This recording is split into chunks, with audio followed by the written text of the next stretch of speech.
Happy Monday, Elkhart County Positive Parents. Thank you for joining me here on Triple P Live.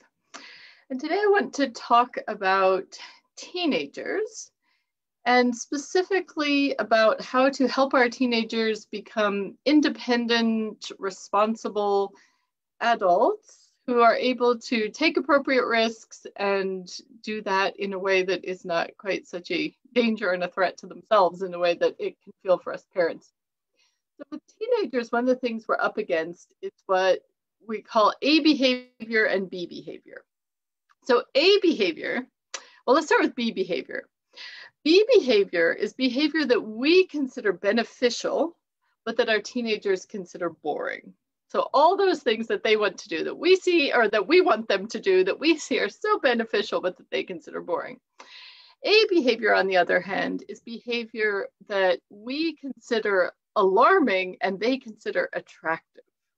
So A behavior and B behavior, and balancing those becomes increasingly difficult the older they get. They're our kinds of rewards and the things that we think will make one of these beneficial behaviors attractive they get more difficult to come up with what will make these beneficial behaviors attractive.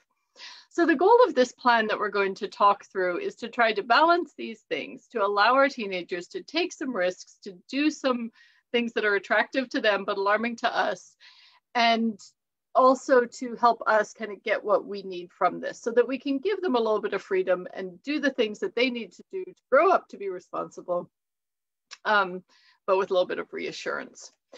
So this plan will be linked and you can download the PDF, but essentially this is a way of working through a tough situation, or not a tough situation necessarily, but something your teenager wants to do and working through a plan so that your needs are in balance with theirs. So the first thing is to identify the situation.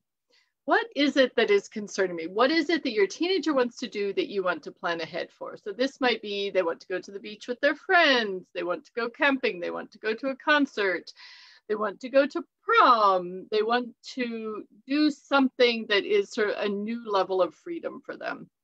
If they're a younger teenager, they want to drive their friends somewhere, they want to be driven by a friend.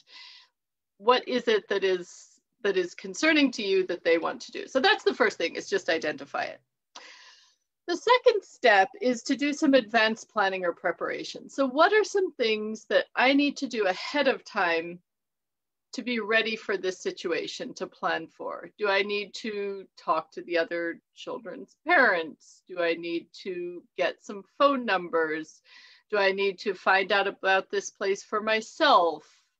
What are some things that I need to do to make this more likely to go well? And then the third step is to discuss the concerns and the risks with my teenager. And when we go through an example, I'll get more into this. But what are those things I'm concerned about? We're going to have an honest conversation there with our teenager. Then to select risk reduction strategies using the problem-solving method. So rather than me say, so having identified the risks and having said, this is what I'm concerned about, rather than saying, so therefore you will do boom, boom, boom, boom, boom. We're going to use a problem-solving method to talk about this with our teenager. So I am concerned about this and this. What can we do for you to reassure me that you've thought of this and you've addressed this, but that you'll still be able to enjoy this event?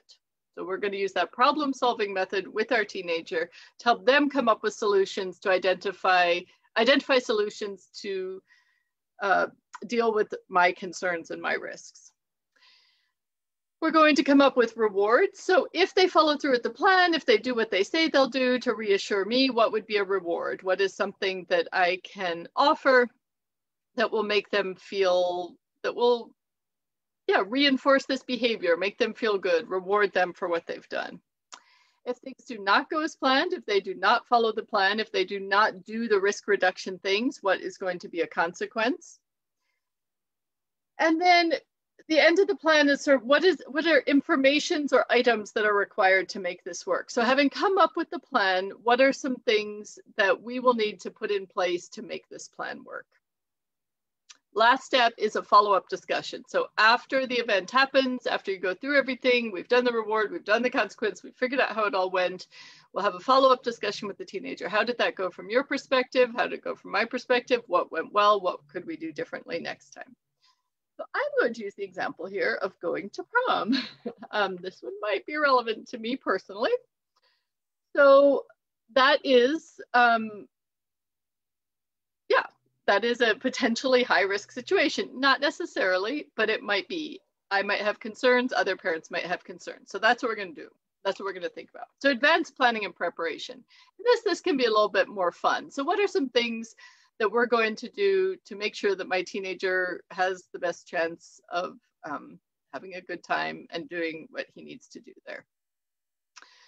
Concerns and risks. This is a discussion with my child. So we're going to have a discussion about prom. We're going to, we discuss sex, drugs, and rock and roll here. What am I concerned about? What are some of the things I've heard that I'm concerned about? This is where your family values might come in. This could look a little different for everybody. What are you concerned about? So selecting risk reduction strategies using the problem-solving method. So I'm going to say to my son, prom is coming up. I am concerned that there will be a lot of alcohol around the situation of prom.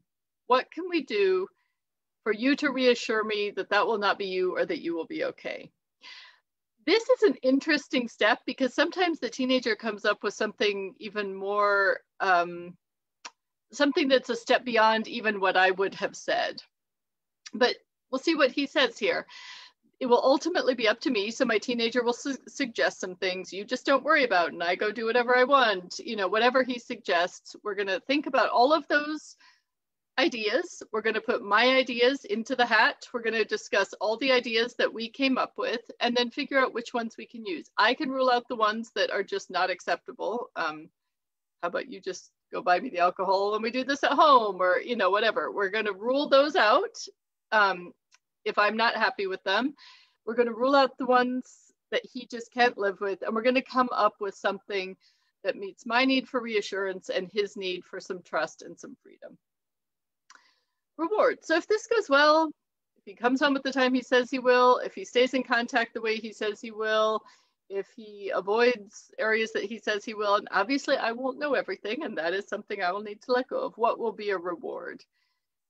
This might be continued use of the cell phone. This might be freedom to do another thing that he wants to do. So, the next weekend, go spend time with friends in a way he wants to, or something like that. Or you might have a more tangible reward. We'll go out to eat together. Whatever it is that you think will be not boring to your teenager, but will be a little bit attractive. That is something that you can use then to offer as an incentive. Consequences. So if things do not go according to our plan, so let's say we come up with this plan, we've identified the situation, what I'm concerned about, he commits to something. If he does not follow through with the plan, what are going to be my consequences? This is usually removing some kind of privilege, and with teenagers, it's probably removing some freedom he already has.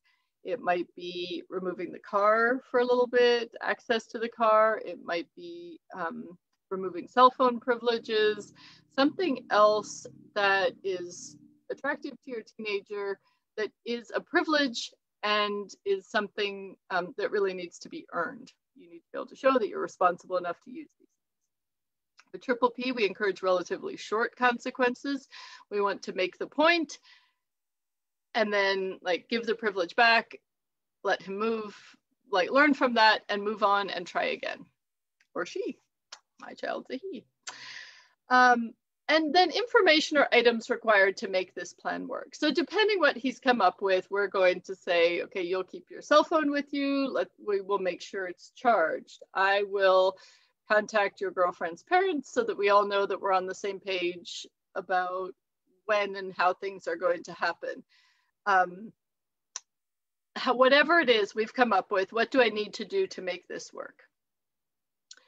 Then we follow through.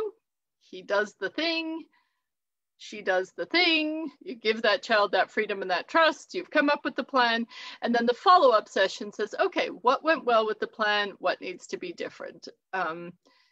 how did you do with following through on what you said? How did I do on following through with what I said? Because I may have, said that I'm going to trust him for the whole evening, and I may have called him 3 times. So that's where then my child can come back to me and say, you didn't do so good at holding up your end of the thing. And I'll say, okay, that is true. What are we going to do next time? How can we make this plan better? So I'm going to put this plan in the chat section. Feel free to use it. Feel free to download it. It can be used for a whole number of different situations. We have another version that we use with children, but this one can be adapted if you think that you could use this with younger children. There is a way of doing that. As always, if you want more information, more help, if you'd rather go through a personalized plan to sort of get this going, talk through how this would work with your child or your teenager, feel free to contact us. We're 574-226-0160, info@triple-p-elkhart-county.org. And then we also have a Facebook page, and we have YouTube, and we have elkhart-county-parents.org. And on there, we have all of our upcoming events and webinars. Those are slowing down a little bit for the summer. So when you do see one on there that you're interested in, make sure you get in there and register, because we're not going to have quite as many. So we're hoping that people really get into the ones we have. If you found this helpful, please like or share it. I hope it was helpful, and we'll see you next week.